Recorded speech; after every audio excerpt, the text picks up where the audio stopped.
మీ business ఏదైనా మీ ఊర్లో promotion చేయాలంటే అది సుమన్ టీవీతోనే సాధ్యం. ఇప్పుడే సంప్రదించండి. సార్ నమస్తే సార్. నమస్తే. రెండు చేయాలి మాట్లాడదాము సార్. ఇప్పుడు 2 రోజుల్లో ముఖ్యమంత్రి గారి సభ ఉంది. ఎయిర్పోర్ట్లో ఎంతవరకు వచ్చాయి సార్? చాలా వరకు ఏర్పాట్లు పూర్తయ్యాయి. రేపు సాయంకాలానికి మొత్తం ఏర్పాట్లు పూర్తయితాయి. మనకు ఈ టిప్పు సుల్తాన్ మదనపల్లి టిప్పు సుల్తాన్ గ్రౌండ్ ఇది అంతా. ఈ గ్రౌండ్ అంతా మేమంతా రైట్లీ పర్మిషన్ కలెక్టర్ గారి పర్మిషన్ తీసేసుకుని total cleaning operation almost leveling బాగానే ఉండింది. క్లీనింగ్ ఆపరేషన్ అంతా చేపించేసి కాంపౌండ్ వాల్ వరకు అంతా మొత్తం క్లీన్ చేసేసి A to Z మొత్తం చేసేసినాము. పార్కింగ్ కోసం అవతల పక్క రోడ్డుకు అవతల పక్క పార్కింగ్ కోసం కూడా మనము సైట్స్ అవన్నీ పెట్టాము. కార్స్ వచ్చే బయట నుండి వచ్చే బస్సెస్ అన్ని కాన్స్టిట్యున్సీస్ దగ్గర రాజంపేట పార్లమెంట్ నుండి అన్ని కాన్స్టిట్యున్సీ నుండి బస్సెస్ వస్తాయి. వాటి కోసం కూడా ఇక్కడ అరేంజ్మెంట్ చేశాము. మళ్ళీ కొన్ని బస్సెస్ మార్కెట్ యార్డ్లు కూడా పెట్టాము. పార్కింగ్కే దగ్గర 7-8 స్థలాలు కేటాయించినాము. చాలా మంది దగ్గర 1 లక్ష నుండి 1.5 లక్ష జనాలు వస్తారని మా ఎక్స్పెక్టేషన్. ఖచ్చితంగా ఇంకా ఎక్కువ వస్తారేమో అనిపిస్తూ ఉంది. చాలా గ్రాండ్ సక్సెస్ అవుతుంది ఈ సభ. ప్రజలు కూడా చూస్తారు. జగన్మోహన్ రెడ్డి గారు వస్తూ ఉంటే ఎక్కడ కూడా ప్రజలు ఒక వెల్లవులాగా ఇది ఇచ్చేసి వస్తున్నారు. ఆయనకి చూడాలా, ఆయన దగ్గర రావాలా, ఆయనకు మా రుణం తీర్చుకోవాలా, ఇంత బాగా మాకు ఆయన హెల్ప్ చేశాడు, ఆయన చూడాలని చెప్పి వరదల మాదిరి ప్రజలు వస్తూ ఉన్నారు. దూరం నుంచి చాలా మంది వస్తున్నారు కదా, అలాంటి వాళ్ళకి మీరు ఎలాంటి ఏర్పాట్లు చేస్తున్నారు? దూరం నుండి వచ్చే వాళ్ళకు బస్సెస్ కొంత తీసుకుని వస్తున్నాం. దూరం అంటే ఎలాంటి ఏర్పాట్లు చేస్తున్నారు? ఇక్కడ దూరం అంతా వచ్చిన వాళ్ళకంతా వాళ్ళకి స్పాట్లోనే వాళ్ళు భోజనాలు అంతా చేసేసుకుని కరెక్ట్ 3 గంటలకు అంతా సభ స్టార్ట్ అవుతుంది. 3 గంటలకంతా వీళ్ళు వచ్చేటట్టు ఏర్పాట్లు చేసేసినాము. డైరెక్ట్ వచ్చే బస్సెస్ను ఫస్ట్ ఈ పార్కింగ్ రైట్ సైడ్ ఉండే పార్కింగ్ను ఫిలప్ చేసుకుని దాని తర్వాత మార్కెట్ కాడ ఉండే మార్కింగ్ ఫిలప్ చేసుకుని బ్యాక్ నుండి ఫిలప్ చేసుకుంటూ పోతాము. ఫస్ట్ వచ్చిన వాళ్ళకు ఫస్ట్ ఈడికి వచ్చేస్తాము. లాస్ట్ వచ్చిన వాళ్ళకు లాస్ట్ పార్కింగ్ ఉంటుంది. ఇక్కడైతే నడిచే పని కూడా ఉండదు వాళ్ళకి పెద్దగా. దూరం నుండి వాళ్ళు అయితే కొంచెం నడుచుకొని వచ్చే పరిస్థితి వస్తుంది. కానీ మొత్తానికి సభ ఏర్పాటు కూడా బాగా చేస్తున్నారు. ఇప్పుడే మన సీనియర్ నాయక్ మన పెద్దిరెడ్డి రామచంద్రారెడ్డి గారు కూడా వచ్చినారు. అన్ని ఏర్పాట్లను పరిశీలించినారు. ఎక్సలెంట్గా ఏర్పాట్లు ఉండే ఇదే విధంగా సాగించండి. రేపు సాయంకాలికి అంతా అప్ టు డేట్ 100% కంప్లీట్ చేసేయండి అని చెప్పినారు. మేము 100% పూర్తి చేసేస్తాము. అన్ని ఏర్పాట్లు పక్కాగా జరిగినాయి. క్లీనింగ్ ఆపరేషన్స్ అన్నీ బాగా ఉన్నాయి. వచ్చిన వాళ్ళకు కూడా మజ్జిగ, వాటర్, ఏమేమి ఫెసిలిటీస్ కావాలంతా ఇస్తున్నాము. కాబట్టి ఖచ్చితంగా ఈ సభ గ్రాండ్ సక్సెస్ అవుతుంది. మదనపల్లి సిద్ధం, మేము సిద్ధం అనే సభ గ్రాండ్ సక్సెస్ అని మేము భరోసా ఇస్తాం. Okay sir. ఇప్పుడు చూసుకున్నట్లయితే ముఖ్యమంత్రి సభకి 2వ తేదీ జరుగుతుంది కదా, ముఖ్యమంత్రి సభకి కార్యకర్తలు ఎంతమంది హాజరవుతున్నారు? ఏ నియోజకవర్గం నుంచి వస్తున్నారు?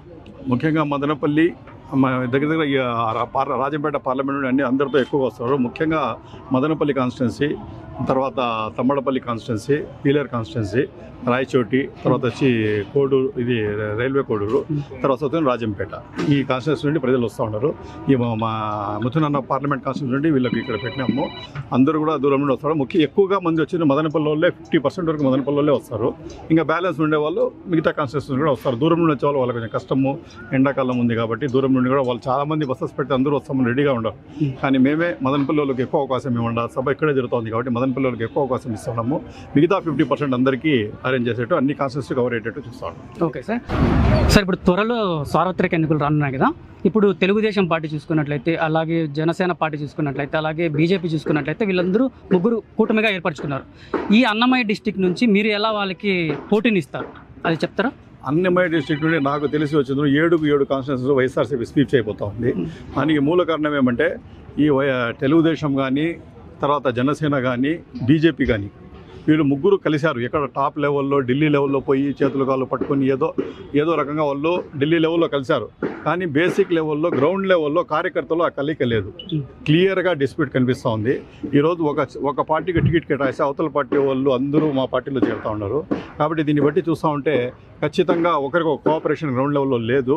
అందరూ వచ్చేందులో సింగిల్గా పోరాడే జగన్మోహన్ రెడ్డి మాకు కావాలా, వీని ఏదైనా ఒక మనిషి ఒకరిని తలవేదానికి ఇంతమంది కలిస్తే కూడా ఒకరిని మనం పోరాడలేకపోతున్నాము. కాబట్టి మనము ఖచ్చితంగా జగన్మోహన్ రెడ్డి గారి మద్దతు పలకల్లా. పేదల పక్షపాతి అయినా పేదల కోసం ఈరోజు ఫైట్ అవుట్ చేస్తూ ఉండేది జగన్మోహన్ రెడ్డి గారే అని చెప్పి ఖచ్చితంగా అందరూ ఇది పలుకుతూ ఉన్నారు.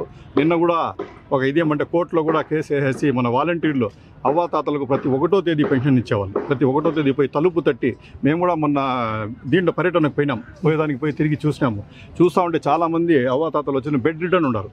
వాళ్ళు ఎక్కడికి పోలేరు. అట్ట వాళ్ళ దగ్గరికి వాలంటీర్ 1వ తేదీ తలుపు తట్టి వాళ్ళ దగ్గర పక్కన కూర్చొని తాత ఇందని డబ్బు అని చెప్పి ఇస్తూ ఉంటే వాళ్ళు ఎంత సంతోషపడి జగన్మోహన్ రెడ్డి గారి కోసం ప్రే చేసేవాళ్ళు. అంత ఇదిగా వాళ్ళు వాలంటరీ సర్వీస్ చేస్తూ ఉంటే అది వీళ్ళకు కడుపు కాలి ఈ రకంగా వాళ్ళు చేస్తూ ఉండారే. ఈ రకంగా ఆయన డెవలప్ అయిపోతూ ఉండే ప్రజల హృదయాల్లో ఆయన స్థానం ఏర్పరచుకుంటూ ఉండారు. ఎట్ట తిరిగి దీన్ని అడ్డం చేయాలని చెప్పి ఉద్దేశంతో వాళ్ళు ఏం చేస్తున్నారంటే ఈరోజు కోర్టులో కేసు వేసి వాళ్ళకు పెన్షన్లు కూడా డిస్ట్రిబ్యూట్ లేకుండా చేసేదానికి ఇచ్చినారు. ఇది వాస్తవమేనా నేను అడుగుతూ ఉంటా. ఇది తప్పు కదా. ఎందుకంటే ఏదో రకంగా వాళ్ళు వచ్చి సేవ చేస్తూ ఉంటారు. లబ్ధి పొందే వాళ్ళు ఎవరు? వీళ్ళు ముసలోళ్ళు, పేదలు, అవ్వాతాతలు వాళ్ళు లబ్ధి పొందుతూ ఉంటే అది కూడా చూడలేకుండా ఆయన మీద ఉన్న కక్షతో ఈయన మీద ఇది చేసుకున్నారు. ఈ రకమైన స్కీమ్స్ ప్రతి దాంట్లో మొన్న వాలంటీర్లు పెట్టినారు. ఈ రకమైన స్కీమ్స్ వచ్చేసి ఇప్పుడు వాళ్ళు ఆటోమేటిక్గా వాళ్ళకి తెలియకుండానే వాళ్ళు ప్రజలకు వాళ్ళే వ్యతిరేకులు అయిపోతూ ఉన్నారు. ప్రజలు ఖచ్చితంగా ఈసారి జగన్మోహన్ రెడ్డి వైపు ఉన్నారు. ఈ యుద్ధం వచ్చి పేదలు, బడుగు బలహీన వాళ్ళ వరకు డబ్బుండే పెత్తందారుల మధ్యలో యుద్ధం జరుగుతూ ఉంది. పేదవాళ్ళందరూ ఒక తాటి మీద వచ్చేసినారు. ఆల్రెడీ డిసైడెడ్ అయిపోయింది. మన జగన్మోహన్ రెడ్డి గారి సభలకు వచ్చే మనుషులు వస్తూ ఉన్నారే, అదే ఒక నిదర్శనం. మొన్న కూడా చంద్రబాబు నాయుడు గారి సభ మాకు బెంగళూరు బస్ స్టాండ్లో జరిగింది. టోటల్ అట్టర్ ఫ్లాప్ అయిపోయింది. దగ్గరగా 3,000 మంది జనాభా కూడా ఆడ కలెక్ట్ కాలేదు. దీన్ని బట్టే పబ్లిక్ ఉండే మదనపల్లికి అందరికీ వార్ వన్ సైడ్ అనేది తేలిపోయింది. కాబట్టి ఖచ్చితంగా మదనపల్లిలోనూ ఈ 7 కాన్స్టిట్యూన్సీలోనూ మిథునను కూడా హయ్యెస్ట్ మెజార్టీతో మేము గెలుస్తాము. 7 కాన్స్టిట్యూన్సీ గెలిపేసి మనం వైఎస్ఆర్సీపీ జెండా ఎగురేస్తాం. సార్, ఎక్కువగా చూసుకున్నట్లయితే ముఖ్యమంత్రి సభల్లో ఎక్కువ గ్రీన్ మ్యాట్స్ పరుస్తున్నారంట. అంటే ఎట్లా సార్? అది మన గ్రాఫిక్స్ ఏమైనా చేస్తున్నారా జనాలు పెట్టి ఏమన్నా? గ్రీన్ మ్యాట్ పరిచినంత మాత్రం నాకు గ్రాఫిక్స్ రాదు. గ్రాఫిక్స్ ఎక్కడ వస్తాయంటే మన బెంగళూరు బస్ స్టాండ్లో ఒక సభ జరిగింది. కనీసం 2 బస్సులు వస్తే కూడా ఇరుకే ఆ ప్లేస్లో. అట్లా చోట వచ్చిందో నేరో సందుల్లో, కార్లు కూడా దూరిన సందుల్లో, మనుషులు సైకిళ్ళు పోయే సందుల్లో గ్రామ సభలు పెట్టేది చంద్రబాబు నాయుడు వైఎస్ఆర్ టీడీపీ వాళ్ళు చేస్తారు. ఈ రకంగా మనమైన విశాలమైన గ్రౌండ్లో దగ్గర 30-40 ఎకరాల గ్రౌండ్లో క్లియర్గా అందరికీ పిక్చర్ కనిపిస్తుంది. మెయిన్ రోడ్ పక్కలోనే సభ చేస్తూ ఉన్నాము. ఇప్పుడు దీని డ్రోన్తో కూడా మనం పిక్చర్స్ తీస్తూ ఉన్నాము. దీన్ని బట్టే క్లియర్ కట్గా తెలుస్తుంది.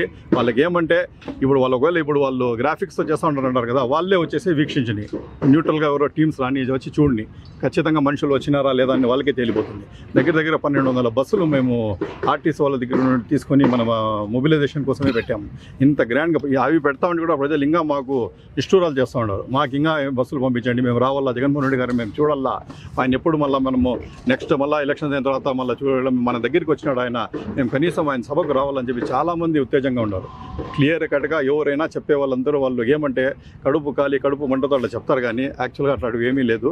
రేపు కావాలంటే వాళ్ళు ఇది చేసేవాళ్ళే 2వ తేదీ 4 గంటలకు వచ్చి వాళ్ళే చూడమనండి. గ్రాఫిక్సా నిజంగానే జనాలు వచ్చినారని వాళ్ళకే తేలిపోతుంది. Okay, thank you sir. Thank you. ఈరోజు జగన్మోహన్ రెడ్డి గారిని ప్రత్యక్షంగా చూడాలని అంతమంది ఉత్సాహం చూపించడం మాకు కూడా బాగా ఉత్తేజం తెచ్చుకుని ఈ ఎలక్షన్ అనేది ఏ విధంగా జరుగుతూ ఉంది అనేది చాలా క్లియర్గా మాకు అర్థమవుతూ ఉంది. పేద ప్రజలందరూ కూడా జగన్మోహన్ రెడ్డి మా కోసం మాకు అండగా నిలబడి ఆయన పెట్టే పథకాలన్నీ కూడా అనిపించి లబ్ధిదారులు అందరూ కూడా మేము జగన్మోహన్ రెడ్డి గారిని మా మద్దతు తెలియజేసేందుకు ఈరోజు మీటింగ్కి రావాలని చెప్పి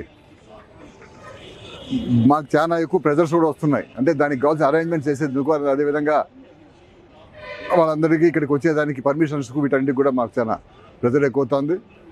ఈరోజు ఈ సభాస్థలి సుమారు 75,000 మందికి ప్లాన్ చేయడం జరిగింది.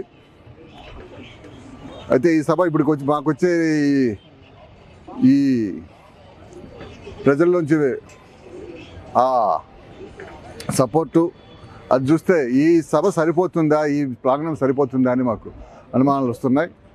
అయితే ఇప్పటికి పర్మిషన్స్ అన్నీ ఆల్రెడీ డిసైడ్ అయిపోయాయి కాబట్టి ఇక ఉన్నదాంతోనే సర్దుకునే విధంగా చర్యలు చేపడతారని చెప్పి మనం చేసుకుంటున్నాను.